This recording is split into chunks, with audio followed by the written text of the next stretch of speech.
Okay, well, here we are back again in our familiar location under the hood of the old Chevy pickup, and I had a viewer was asking why that I claimed that this was not the original engine in this truck, and so I thought I would kind of go over that a little bit, not to prove myself right, but I wanted to kind of show you how I came to that conclusion.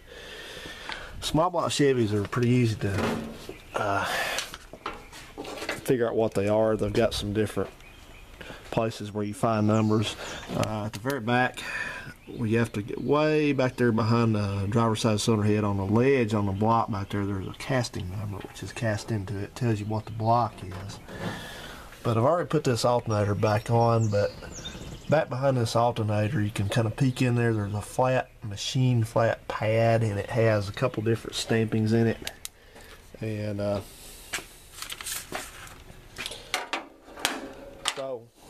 anyway, I gotta do something here real quick. That pad has some good information on it, and I'll tell you what that is.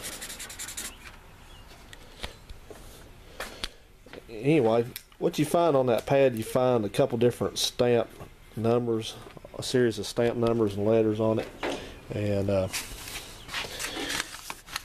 I've written down what's on this engine, and the first thing that you'll see usually is always you'll have something like this. This one on this engine is V0714TKA, and the way you decode that, that's a plant and a date code and the application code. And the way you read this is V is the plant that built the engine. In this case, V stands for Flint, Michigan, and you go through here. This is the month. This is 07. This is July 14th. So that would be 14 is the day of that month. 07/14. That's July 14th. And the T is for truck. And you may have some say C. You may have something that's a little bit different from that. But this is a TKA, and KA is simply the application code. What this engine was originally destined for. Now, something about that one already doesn't read right to me as far as when matching with this truck. So we go on down to this number here, and these two numbers, let me just tell you this. One of these numbers is stamped at the time that the engine is assembled. That's this code right here, this first one I just read off to you. That was done at the assembly that built the engine plant.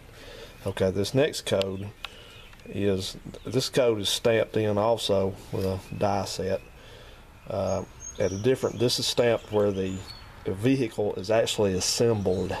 So that means that this code doesn't get stamped on this engine block until the engine is dropped in the vehicle, assigned to a vehicle, whatever you want to say. Some of you may know more about that than I do, but let the traffic go by, as always. They need to turn this into a toll road. That'd be great. Except for me, I don't want to pay a toll. But this code here, there's something I may have misread this first character. That's not normally supposed to be a 0 or an O. But you look right here, the way this one reads, this is your year code. The second digit would be the first digit. But in this case, it's the second digit. It's the 8th year of the decade. And since I know from other evidence this is not a 68 model engine, we can logically assume that to be 78. And then A is the plant where the vehicle was assembled, which in this case is A. That stands in this era stands for Atlanta. So this engine was in an Atlanta built vehicle, and these last 6 digits, these numbers, match up with the last 6 of the VIN of the vehicle. So based on all these numbers and all that, I can tell you without a shadow of a doubt that this was not the engine that goes in this truck, because my VIN on this truck starts with a 1 and ends with a 3, so it does not match this at all. Now what's interesting about this is this engine is actually a 78 350 that went in a truck. It's actually The correct code for a 79 would be TKB, a KB engine. This is a KA engine. So how they wound up getting an engine that close, I don't know, but they did. But it does not match. It's not the original engine, and I can tell it's already been out anyway. Because for one thing, this notwithstanding, this engine should be blue, and there's no evidence of any blue paint on there whatsoever anywhere. So it could be a reman, you know, it could be one of those parts store special long blocks. It could be whatever. But I'm confident it's not the original engine that came in this truck. And one other thing too, you see this engine was assembled in Flint, Michigan, 7/14. That's July 14th. This truck was not built until December of 1978, and they're not going to put an engine together 5 months ahead of time and let it sit around. They just don't do that, especially the volume of trucks and vans and cars they were assembling in those days. So just wanted to kind of explain that. That's how you do that. And on this pad, I wish I kind of showed you that before I put the alternator back on, but I didn't think to do it. But this, since these are stamped at different times, this one first, that one second, they're not always easy to read, and this one sure enough wasn't. This code was stamped across the top of that one almost, and I never figured out what it said.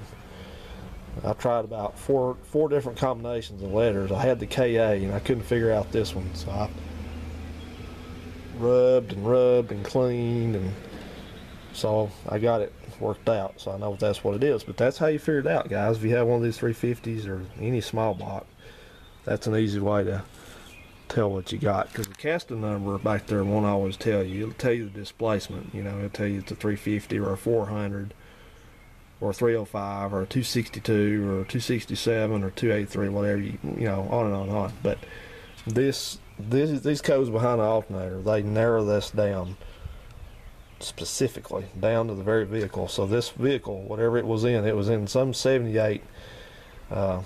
It had to be a truck or a van, because that's why if it was a car, it probably would have said CKA or C whatever. So it was in some version of a truck, and so,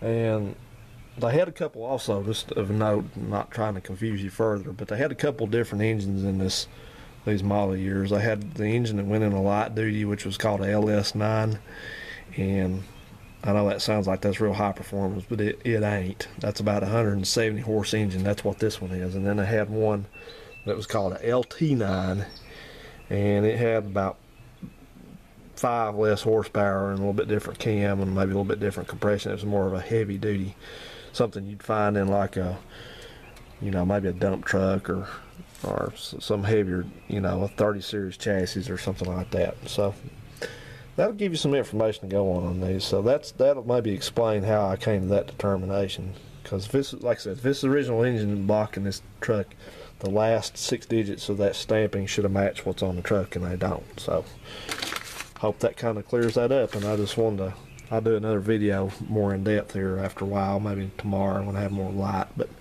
I've got my belts done, and I believe I've resolved my alternator problem. So good for me. But I'll cover all that later. And of course, you can see I've been doing some painting.